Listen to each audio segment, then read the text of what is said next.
নমস্কার বন্ধুরা, আশা করি সকলেই ভালো আছো। তো আজকের ব্লগে তোমাদের সকলকে জানাচ্ছি স্বাগত। আজকে আমি যাচ্ছি আমাদের পশ্চিমবঙ্গে অবস্থিত দ্বিতীয় কেদার, যেটি পশ্চিমবঙ্গের দুর্গাপুর অঞ্চলে অবস্থিত।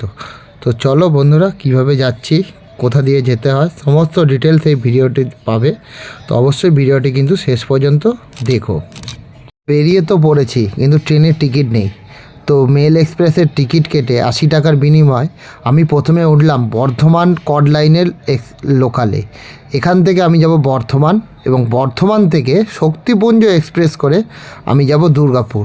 তো আমি শক্তিপুঞ্জ এক্সপ্রেস ডাইরেক্ট হাওড়া থেকেই ছাড়ে, সেটাই ধরতে পারতাম, কিন্তু বেকার বসে থাকবো, তার জন্য চলো এগিয়ে যাই। এই ভাবনাতেই আমি এগিয়ে গেলাম বর্ধমানের দিকে। আপাতত ট্রেন ছাড়তে কিছুটা সময় বাকি ছিল, তাই জন্য একটু জানলার কাছে থেকে মেন লাইনের দিকে এলাম। এখানে এসে দেখাচ্ছি পাশে যে 6 নম্বর প্ল্যাটফর্মে দাঁড়িয়ে আছে, ওটাই কিন্তু শক্তিপুঞ্জ এক্সপ্রেস। ওটাতেই কিন্তু আমি বর্ধমান থেকে দুর্গাপুর যাব। ট্রেন আমাদের মোটামুটি 4 মিনিট লেট করে, 12টা 4 বাজে এখন ট্রেন আমাদের ছাড়লো হাওড়া স্টেশন। তো যাত্রাপথ হলো 93 কিলোমিটার এখান থেকে বর্ধমান, আর আমরা এখন যাচ্ছি কড লাইন ধরে, হাওড়া বর্ধমান কড লাইনে। তো চলো যাওয়া যাক। ট্রেন 4 মিনিট লেটে কিন্তু ছেড়ে দিয়েছে।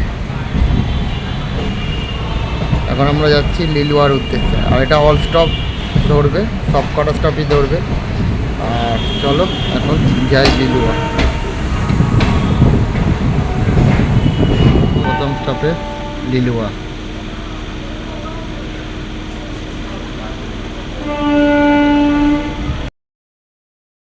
এসে পৌঁছালাম, আর এখান থেকেই বর্ধমান মেন লাইন এবং কড লাইন কিন্তু আলাদা হয়ে যায়। আমরা এখন এগিয়ে যাবো ডানকুনি বেলানগর হয়ে হাওড়া বর্ধমান কড লাইনে দিকে, আর সোজা ব্যান্ডেল, এটা হলো মেন লাইন। এই যে ডান দিকে চলে যাচ্ছে বর্ধমান মেন লাইন, যেটা ব্যান্ডেল হয়ে দিকে যাবে, আর আমরা এখন চলে গেলাম বাঁ দিকে বর্ধমান কড লাইনের দিকে।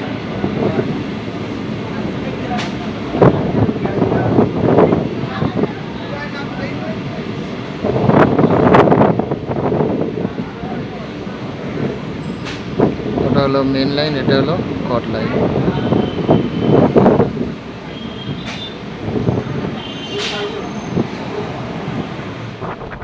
তো বন্ধুরা, এখন আমরা এসে পৌঁছালাম ডানকুনি জংশন। আর ডানকুনি এই কারণেই জংশন, এখান থেকেই কিন্তু হাওড়া এবং শিয়ালদা যাওয়ার লাইন ভাগ হয়ে যায়। মানে শিয়ালদা যাওয়ার লাইনটা এখান থেকেই কিন্তু দমদম হয়ে শিয়ালদার দিকে চলে যায়, আর একটা লাইন বেলানগর বালি দিয়ে হাওড়ার দিকে চলে যায়। তো ডানকুনি কিন্তু আমাদের যাত্রাপথে অন্যতম গুরুত্বপূর্ণ স্টেশন। এখানেও কিন্তু অনেকগুলো এক্সপ্রেস ট্রেন দাঁড়ায়। তো আমাদের তো অল স্টপ, আমাদের লোকাল ট্রেন তো দাঁড়াবেই। তো আমরা কামারকুণ্ডু স্টেশনে যখন উপস্থিত হলাম, তো আমাদের ঠিক একটু আগেই এসে উপস্থিত হয়েছিল 1 2 3 4 7 শহীদ এক্সপ্রেস, যেটি রামপুরহাট অবধি যাবে।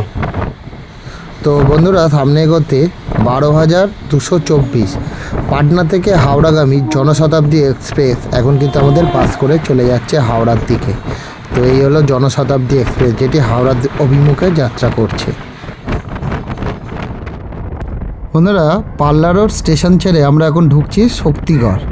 আর এই শক্তিগড় স্টেশনের আগেই বর্ধমান কড এবং বর্ধমান মেন লাইন কিন্তু মিশে যাচ্ছে। যে ডান দিকে যে দুটো লাইন আসছে দেখতে পাচ্ছেন, এটাই হলো বর্ধমান মেন লাইন।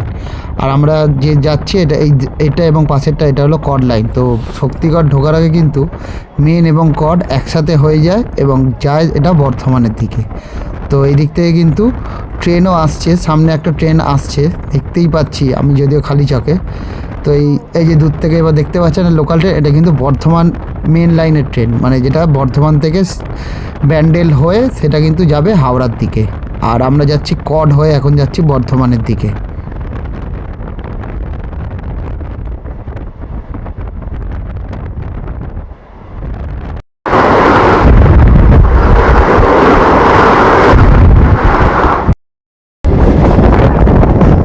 তো সময়ের কাটা থেকে মোটামুটি 10 মিনিট মতো লেটে আমাদের ট্রেন এসে পৌঁছালো বর্ধমান।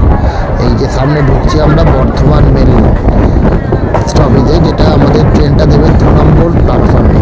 আর অ্যানাউন্স যখন আমি পৌঁছালাম, আমি শুনতে পাচ্ছি অ্যানাউন্স যে 1 নম্বর প্ল্যাটফর্মে শক্তিপুঞ্জ এক্সপ্রেস। তো চলো এখন আমরা বর্ধমান স্টেশন নেমে ওখান থেকে ফ্লাইওভার দিয়ে যাবো 1 নম্বরে, 1 নম্বর দিয়ে ঢুকবো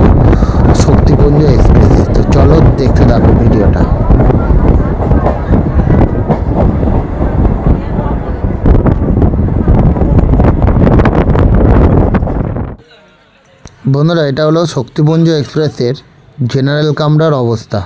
মোটামুটি দাঁড়াতে পেরেছি, এইটুকুনি ভাগ্য, বসার তো জায়গা পেলামই না।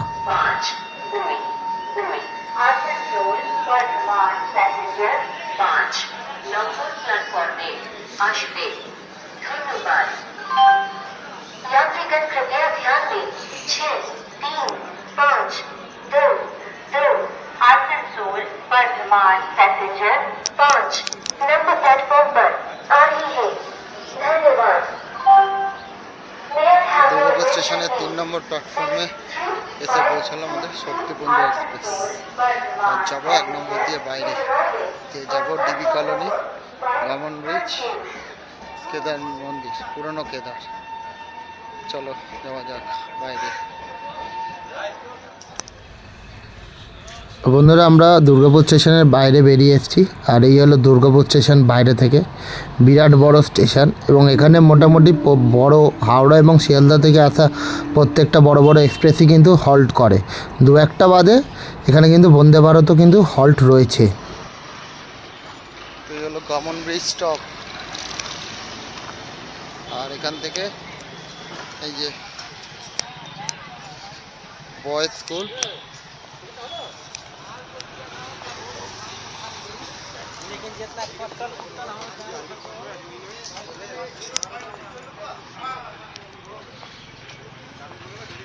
হর হর মহাদেব। তো বন্ধুরা, গামন ব্রিজ থেকে নেবে বাস স্টপ, স্টেশন থেকে বেরিয়ে 10 টাকার বিনিময় যে কোনো বাসে করে চলে আসেন গামন ব্রিজ। এখান থেকে নামতে হবে, গামন ব্রিজ থেকে নেবে বয়েজ স্কুল, হর হর মহাদেব মন্দির। এটা কিন্তু এখানে দ্বিতীয় কেদার মন্দির বলে না, আমরা বললেও এখানকার লোকাল ভাষায় কিন্তু হর হর মহাদেব মন্দির।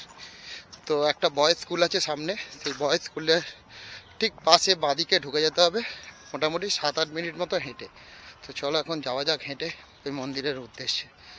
তো একদম চারিদিকে পুরো মনে হচ্ছে যেন জঙ্গলের মধ্যে হাঁটছি। চারিদিকে দেখো আমার পিছনে পুরো জঙ্গল, পুরো জঙ্গলের মধ্যে দিয়ে হাঁটছি আমি।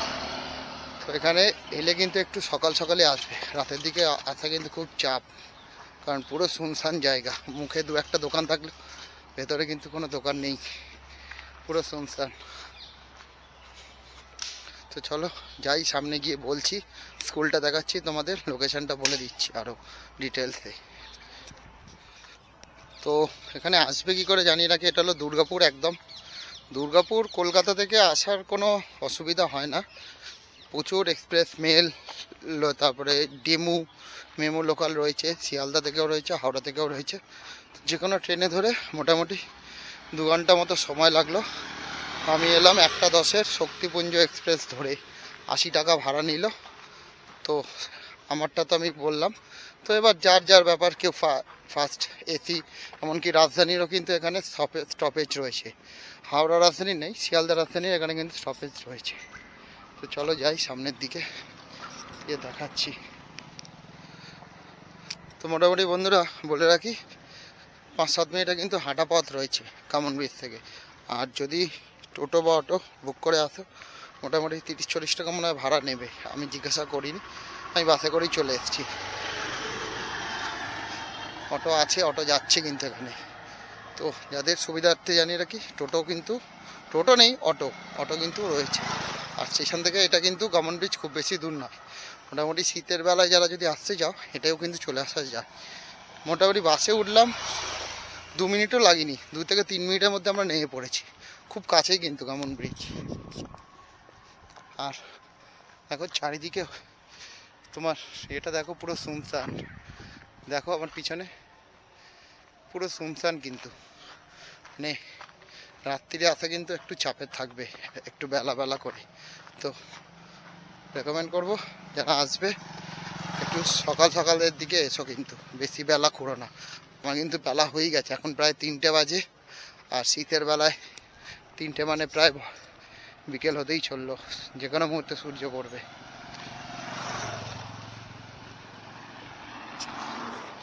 তো চলো দেখি সামনে আর কতটা।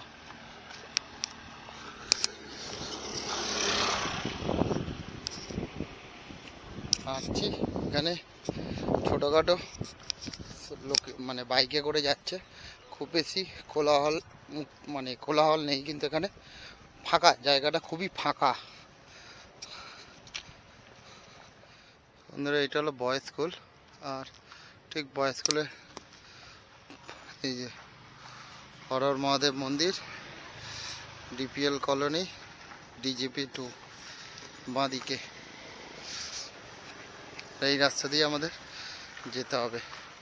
আমরা কিন্তু এলাম এই দিক দিয়ে, এই ডান দিকের রাস্তা দিয়ে এসেছি, এখন আমরা এই বাঁদিকে যাব।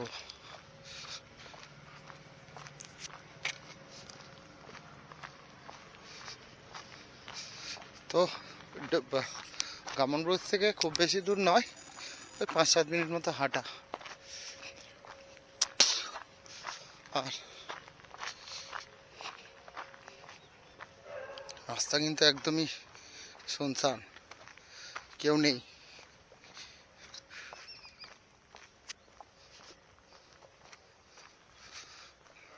রাস্তা পুরো ফাঁকা জঙ্গলের মধ্যে। তো অ্যাডভেঞ্চার প্রিয় বাঙালির কিন্তু অন্যতম ডেস্টিনেশন কিন্তু এটা হবেই, অবভিয়াসলি।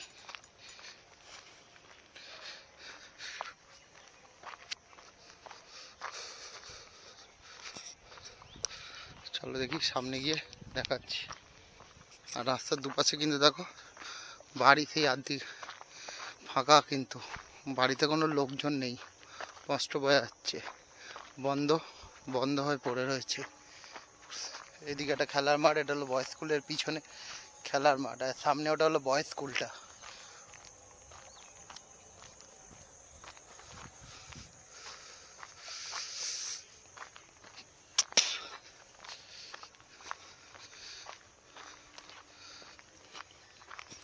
এই হলো রাস্তা, দেখাচ্ছি।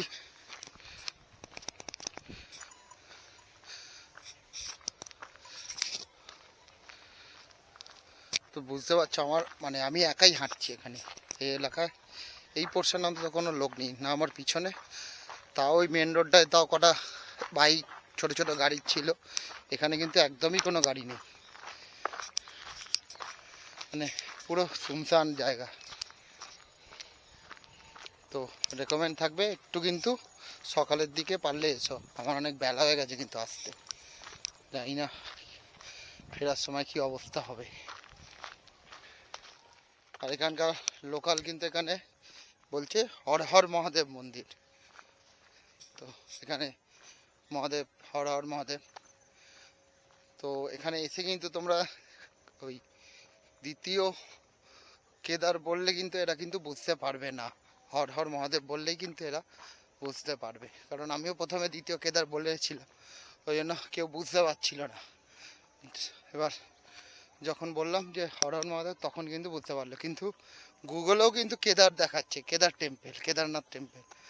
তো আমি কিন্তু লোকালটা বলে রাখলাম হর হর মহাদেব মন্দির, এটা বললেই কিন্তু সুবিধা হবে এবং এরা বুঝতে পারবে, এদের সাথে কমিউনিকেট করতেও পারবে। তো এই রাস্তা দিয়ে এরকম সরু রাস্তা আছে, এই রাস্তা দিয়ে কিন্তু বেঁকে যেতে হবে।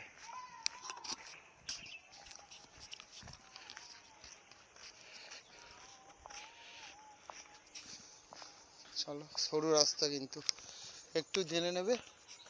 আর ঢুকে এরকম একটা টাওয়ার চোখে পড়বে, দূর থেকে বুঝতে পারবে টাওয়ারটা, টাওয়ারের ঠিক পরেই কিন্তু বাঁদিকে এই গলিটা।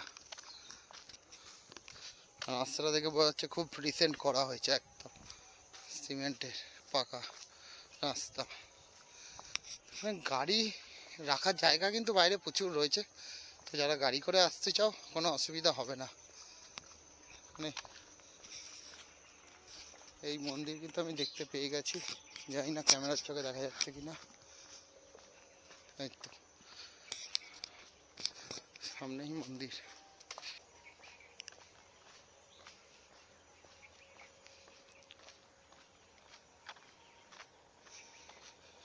একদম আমাদের কেদারনাথ মন্দিরের মতোই কিন্তু সাদৃশ্য। আর এই মন্দিরে কিন্তু শ্রাবণ মাসে কিন্তু প্রচুর মানুষের সমাগম কিন্তু হয়। অনেকেই যারা চায় কেদারে যাওয়ার, যদি না পায়, তো এখানে একটা দ্বিতীয় অপশান কিন্তু এই কেদার মন্দির। তো যতটুকু চলো সামনে গিয়ে আরও মন্দির সম্বন্ধে ডিটেলস বলছি। এখন সামনে এই যে দূর থেকে মন্দিরটা,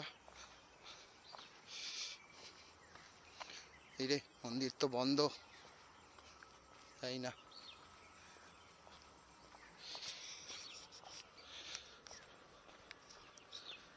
মন্দির তো বন্ধ আছে।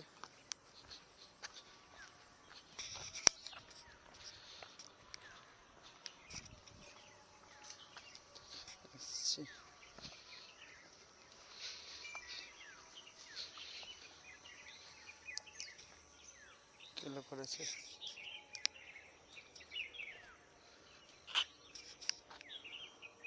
মন্দির তো বন্ধ।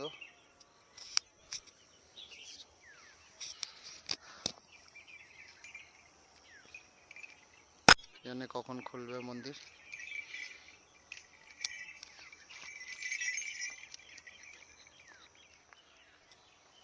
মন্দির কিন্তু এখন বন্ধ, পারমিশন নিয়ে ঢুকলাম।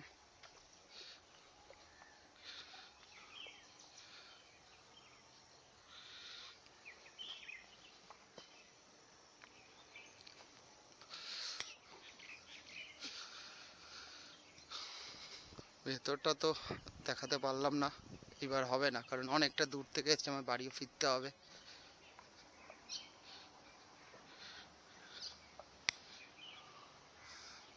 টুনি লাইট জ্বলে মনে হয়, রাত্রিরের জন্য টুনি লাইট আছে।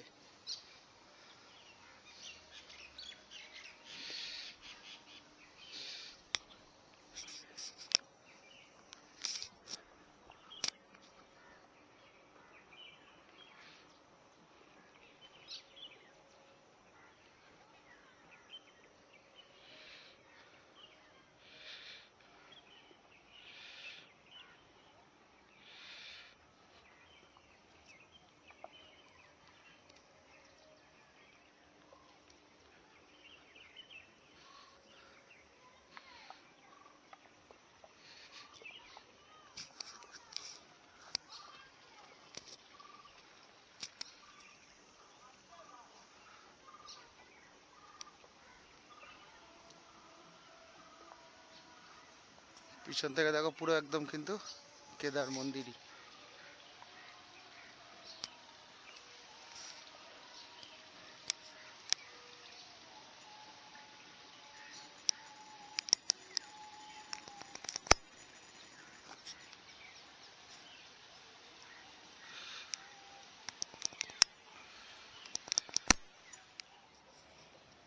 তো দেখলেন মন্দির কিন্তু বন্ধ।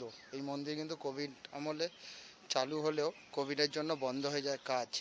তো সেই কারণেই যারা আসে তাদেরকে বলবো যে এখানে একটু দান করবেন, যাতে এই মন্দিরের কাজ এখানকার লোকেরা বা এই ট্রাস্ট, মন্দিরের ট্রাস্ট যেন কমপ্লিট করতে পারে।